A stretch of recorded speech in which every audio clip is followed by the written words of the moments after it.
So today we're going to talk about this story, this case out of the city of Houston. I'm sure a lot of you have seen this video about what happened at Houston Taqueria, where a man walked in with a gun that turned out to be fake, although it looked quite real, and proceeded to rob the place. Now, during the course of the robbery, as you can see, this man right here is fidgeting in his chair because what he's doing is drawing a weapon that he carries on him. Now, you guys can watch the full video. It will be linked in the description of this video, but due to the fact that YouTube's terms of service is what it is, and due to the fact that I don't actually enjoy showing you videos of people getting killed, I'm gonna have to freeze it right here, but I will tell you what happens in the video. So as you can see, he gets up out of the chair, he points his gun at his back, and he ended up firing in quick succession around 9 shots. Now, there was an additional shot fired a little bit later on, and the local news actually says it was towards his head.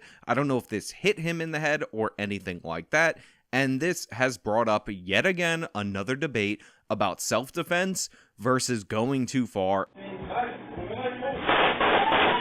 Dramatic moments inside a Houston restaurant.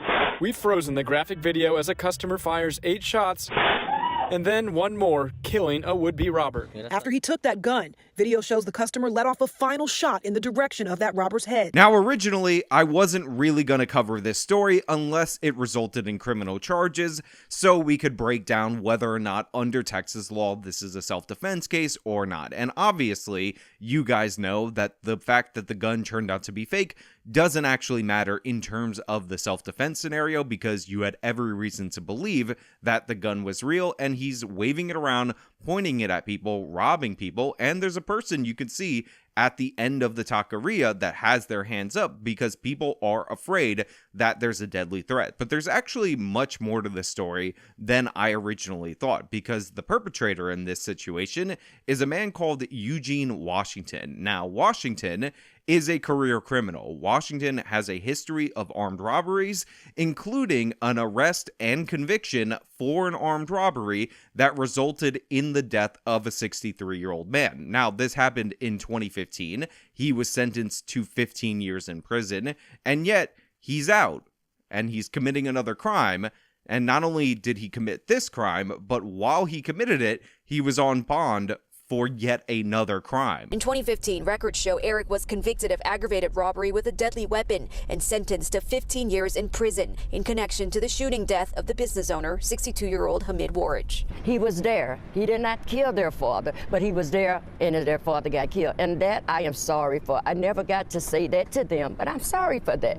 Eric served 7 years, then was released on parole. So in terms of Eugene Washington, the person, we know who he is. He's somebody who's committing crime after crime. He was involved in a murder. You would think that in Texas they would have charged him with felony murder, because when you commit an armed robbery, that's a felony, and even if he didn't pull the trigger, somebody dying as a result of that robbery should be a felony murder. But he got convicted of a lesser charge, probably pled guilty to those charges, and ended up with a 15-year sentence, and appears to have been released after 7 years. That's it. Now, people get released early all of the time from prison. This is just the way it is in our country. We have an overcrowding issue.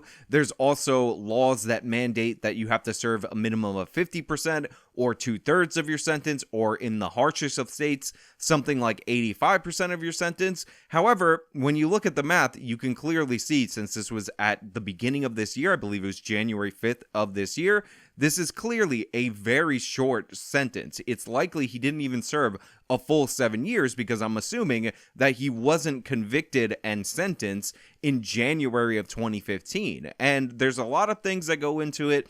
I understand that people get double credit in California. I don't know if this is true in Texas for serving time in jail awaiting trial, but typically if you're released early, what ends up happening is that you're on parole for the length of your sentence, and any criminal violation could result in you being sent back to prison. So I find it quite curious that this person committed another crime and then was just let out on bond. Online records reveal Eric had been out of jail on bond during the attempted robbery. Recently charged with assaulting a family member, the 30-year-old also previously convicted for aggravated robbery with a deadly weapon, a case 10 years ago that resulted in the death of a 62-year-old Houston man. And of course, what we end up finding out is what we always find out. is that the city of Houston has one of these district attorneys who has no qualms about releasing people who are dangerous repeat offenders, even killers, even though they have presenting themselves as an ongoing threat to society. And the district attorney in Houston is, of course, a woman called Kim Ogg, and of course, she's one of these left-wing, Sean King, George Soros-backed district attorneys who goes into office and refuses to prosecute anyone. And the consequences of her refusing to do her job, her office's edicts, is that Washington was let out onto the streets instead of returned back to prison due to his parole violation, and he ended up in a situation that got himself killed. And I hate to say it like that because he caused the situation that got himself killed. He decided to commit this robbery. He decided to menace people with a fake firearm. And now we're looking at a situation where the man who actually ended up trying to defend the taqueria is going to face criminal charges because you have a bunch of activists who are like, well, wait a minute, that's a white guy. This guy was a young black man who didn't do anything. He was just Aladdin. We're going to trot out his mother to talk about how he has a newborn baby. Isn't he a great guy? And by the way, he recently got a job. Why is he robbing people if he recently found employment? Well, that's something for you to worry about, but we really need criminal charges against this white man. Did I mention he drives a pickup truck? Authorities now wanting to speak with this man seen getting into an old pickup truck, someone the restaurant owner is calling a hero. Because he's a white man and white supremacy, so this was referred to a grand jury for potential indictment. Thursday morning was the last time he called me. What did he say? He said, Mom, son to mother, I'm trying to be the best person I can be. On this channel, I don't go after members of the family. Obviously, the heartbreak is real, despite the fact that Eugene Washington was a career criminal, was in the wrong in this situation, and all of that. I understand why his mother, of all people, would be hurt for him, would want him to do better, and would want to go to the press, and is seeking to have criminal charges inflicted against the person who killed her kid. Now, that being said, this guy was at fault in this situation. It's a clear and obvious self-defense situation. Under Texas law, you had every presumption that this person was a deadly threat to other people in the store. Eugene Washington should not have been robbing the place. But this idea that the local news is going to find this woman and play this and talk about how it's an ominous phone call, to me, is a little bit ridiculous. In an ominous phone call Thursday morning, hours before the robbery at El Ranchito that would end his life, 30-year-old Eric Eugene Washington promised his mother, Corrine Goodman, he would do better. I wish what Eugene talked to his mother, what he promised his mother on his last day on this earth, was actually true. But in reality, it was not. He was not trying to be the best person he could be. He was trying to be a robber. He was robbing people. He was committing more crimes. He was reoffending. And if anybody is to blame for this, other than Eugene Washington, it's the district attorney who refused to do her damn job and hold this guy in jail. I'm not saying jail or prison is particularly safe for anyone, but the likelihood of him being shot while robbing a taqueria is just not that high if he was actually in jail, had his probation or parole, to be more accurate, violated when he was arrested. And while all this energy is being directed at the activists who see this as a racial instance, who are trying to get a woke district attorney to enforce social justice rather than actual justice, what we also didn't really originally see, but I found in this local news segment, was the reaction of the man who pulled the trigger in this instance when he discovered it was a fake gun. Because a lot of people like to paint these shooters as these gung-ho people who are just looking for an opportunity to hurt someone, but I wanted to save this for you, even though they show it earlier in the local news segment, so you can see what he felt the moment he realized that this person was not actually a deadly threat. The shooter angry, realizing the robber's gun is plastic.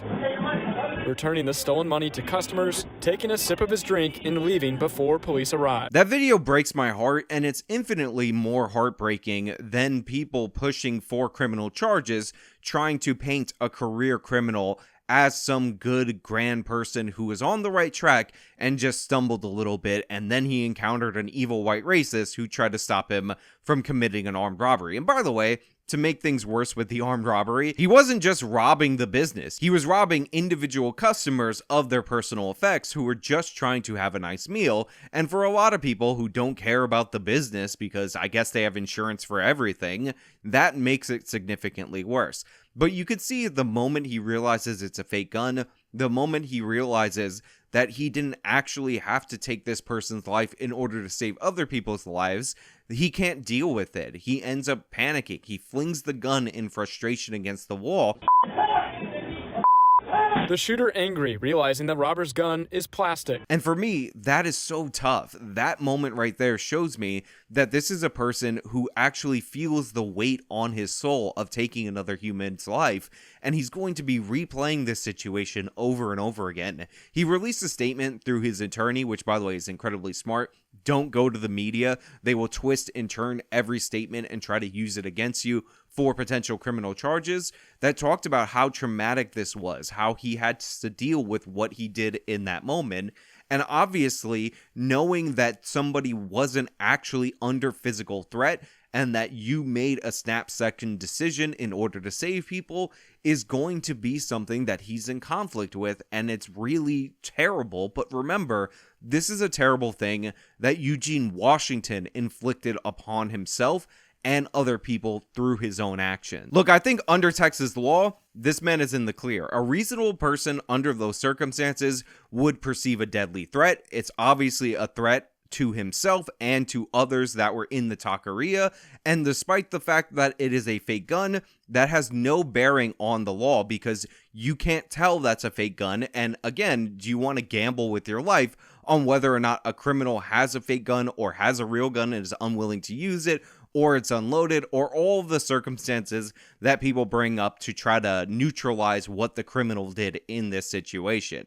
Now, there is a caveat to that, which is he fired 9 shots at him. Obviously, he connected, but the local news and a lot of people are pointing out that he fired a shot toward his head. I don't know if it hit his head or anything like that later on. After he took that gun, video shows the customer let off a final shot in the direction of that robber's head. If you end up in a situation where after the threat appears to be completely neutralized and he fired a shot into the back of this person's head, they might tag him for an excessive force for going beyond what self-defense actually is. But based on the way the local news is reporting this, I'm not sure if that shot connected. I'm not sure if fired near his head or something like that means anything in terms of the circumstances of the case. Even then, I think he'll win, but I think that little bit of ambiguity is all the prosecutor in Houston is going to need in order to string this guy up as an evil white racist that shot somebody who is innocently providing for his kid, or whatever the left wing is making up about this guy. Now, if this man ends up facing criminal charges, I will cover this case. If this man ends up going to trial,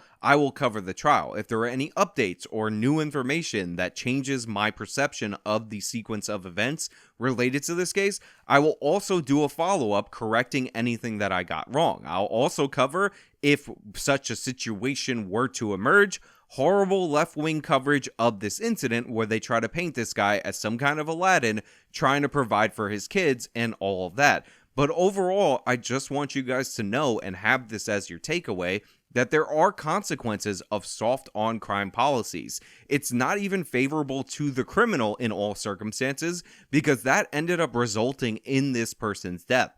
The fact that he wasn't held accountable to the fullest extent of the law for his previous crimes, for him violating his early release parole, led to him being in this situation in this moment. And now you have a grieving family on one side, a man uncertain about his fate on the other, and a woke district attorney looking for a chance to flex her power, abuse her power by prosecuting a law-abiding citizen, because the number one crime in America apparently is defending yourself from a violent repeat offender, from a criminal who should be elevated to the status of a god in our society and be allowed to violate parole, violate all the rules of our society repeatedly, as long as, of course, you could trot people out to make excuses for them. But hey, those are just my thoughts. I invite you, as always, to go to the sources in the description of this video, review it for yourself, and make your own conclusions. But let me know your thoughts down in the comments below. If you liked the video, show them by leaving a like. Subscribe for more content. Follow me on all my social media. Support me via the support links in the description box of this video. Those of you who joined on my website, I thank you so much. This has been me talking about a self-defense case out of Houston. Till next time.